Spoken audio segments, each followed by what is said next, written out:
Kepadamu, aku memohon, terinspirasi dari Quran Surah Al-Fatihah ayat 5, lirik oleh Ismaya Dicutadi.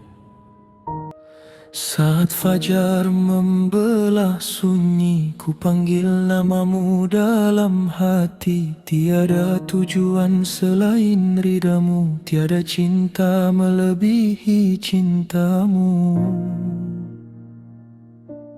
Kaki melangkah karena izinmu, napas berhembus atas rahmatmu. Seluruh hidup yang ku miliki ingin menjadi ibadah bagimu.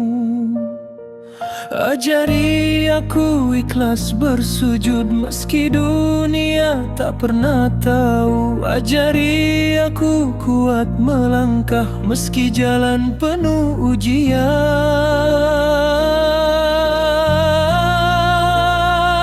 Hanya kepadamu kami menyembah, Engkaulah tujuan segala ibadah. Hanya kepadamu kami meminta, Engkaulah penolong dalam setiap doa.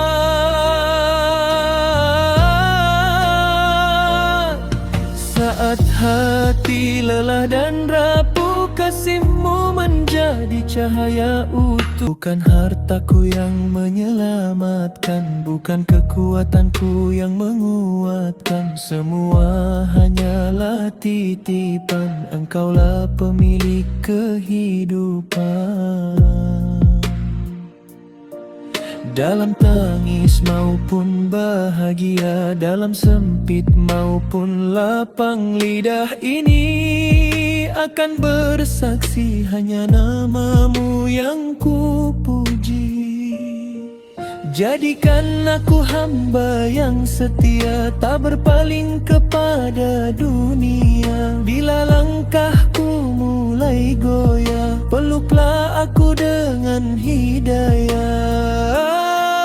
Tanamkan tauhid di dalam dada hingga akhir usia, agar setiap sujudku berkata,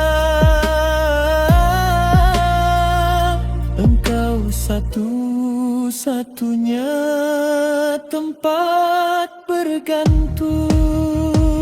Hanya kepadamu kami menyembah, tak ada sekutu dalam ibadah.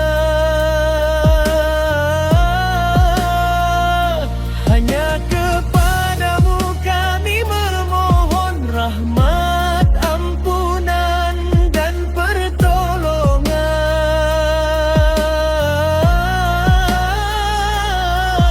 Biarlah ayat-Mu hidup di jiwa, menjadi cahaya sepanjang masa.